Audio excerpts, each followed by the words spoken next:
Hey, Anonymai. Junior and I are here. Say hey, Junior. Hi. We did a video recently about how to collect and what to look for in Ben Franklin half dollars, and we thought we'd tell you about what else we have going on. And this is going to be a much more long-term project. Of how you can store them. How you can store them and How you can keep them. what this means. Type. What does that mean? This is a collection of one of every type of coin, and it's usually a period of time that you're trying to collect. He has a type of almost every American coin. So this particular book is the Dansco. Book number is 7070, and this is a 19th and 20th century collection. So it spans from everything that was made from year 1800 to about year 2000. I think it's an interesting collection because in most cases you're not going to have every year, every mint mark of every series of coin. What's also cool about this collection is that if somebody's not as interested in coin collecting as you are, and you had to hand them one thing to flip through and look at, I think you would hand them a typeset collection book. It won't be like looking through a book of wheat pennies where they all look the same. And somebody who's not into coin collecting, they don't know a 1909 SVDB from a 1958 Denver Wheatie. To them, they look almost the same. In this case, you will look at each type of coin. So to get started in this book, you can see they have a half-cent run. These will cost you a few bucks. You can get them pretty slick for 20, 30 bucks, maybe closer to 50. The nicer ones, you're going to pay hundreds. Here, before they had the small cents, we have large cent runs.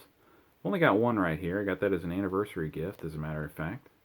There were 4 of them. The closer you get away from the Civil War, the more expensive they get. Down here we start to get into the small cents. This is a Flying Eagle cent. They made that for, I think, 4 years. Really 3 good years. Here is the Indian head cent with a laurel wreath, and then later on they switched the wreath to an oak type, and they're made of copper nickel. So both of these I think are copper nickels, but they switched the wreath type. And then right here was the longest run of Indian head cent. That's what you'll find almost 95% of the time. We've got a VDB Lincoln Wheatie, and then a non-VDB Lincoln Wheatie. They want you to have a steel cent, and then a memorial copper cent. Right here you'll have a 2-cent piece, which was only made for about a little under 10 years. You'll have a 3-cent silver piece, which is much smaller than the 3-cent nickel piece. These two were, including this one as well, used primarily for postage payments. That's what the demand was for those denominations of payment. Next page here you have half dimes. Half dimes were the 5-cent pieces before the nickel lobby wandered up to Washington and said, hey, we want to make some coinage for you. And they were made of silver, and they were proportionate in weight, so they weigh half of what a dime weighed, and it was 5 cents of silver. Down here we call them nickels now, but they're 5-cent pieces. You'll start out with the shield cents. You'll move on to the V-nickels. There's 2 types. One that doesn't say cents on the back, one that does. Variety 1, type 1 of the buffalo. Variety 2 of the buffalo, which is almost the entire run of the buffalo. This variety 1's only a part of the first year. Then the Jefferson run, which was a very long run from 38 to 2004. You'll have a silver war nickel. You get into the dimes, capped bust, seated liberty, which you're going to see a lot. And the seated liberties have 3 varieties across the board. One of them has the stars around the trim. This one has stars, but it also has arrows at the date.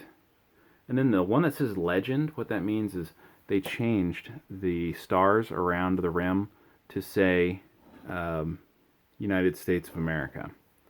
Then you have your Barber, your Mercury, your Roosevelt, and then your Roosevelt clad.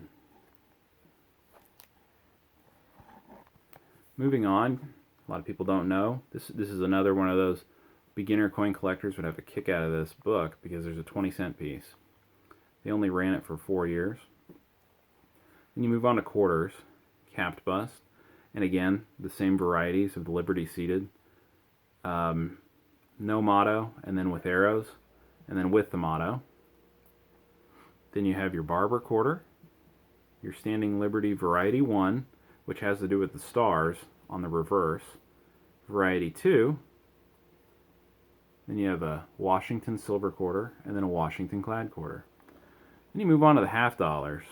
Same varieties typically. Capped bust, Liberty seated, Liberty seated, Liberty seated, and then you'll have a Barber half, Walking Liberty half, Benjamin Franklin half, Kennedy silver, 1 year, 1964, Kennedy clad. This book leaves 4 slots for commemorative half dollars. I think we're going to leave one of these slots open for the very first commemorative half dollar, the Columbian Exposition, I think it's what it's called. But it was made in 1892 and 93. Believe it or not, it's one of the more affordable commemorative half dollars because they made so many of them. So we would like to have that one right there. And then we got room for one more over here. Haven't made our mind up yet. We found that one in a bankroll, so we thought that would be fun to put in there. And then this is one of the cheaper yet prettier commemorative halves. It's the 1982 George Washington 250th birthday coin. You get into the silver dollars and you start talking about a little bit of money with these older ones. You have a Seated Liberty, no motto, Seated Liberty motto, trade dollar, which was primarily used for trade with China, Morgan dollar, peace dollar, Eisenhower or Ike dollar, and then on to the last page. We thought this would be kind of cool because this is an affordable way to sneak some different types and varieties in. So we decided to show off some proofs in the bicentennial row here.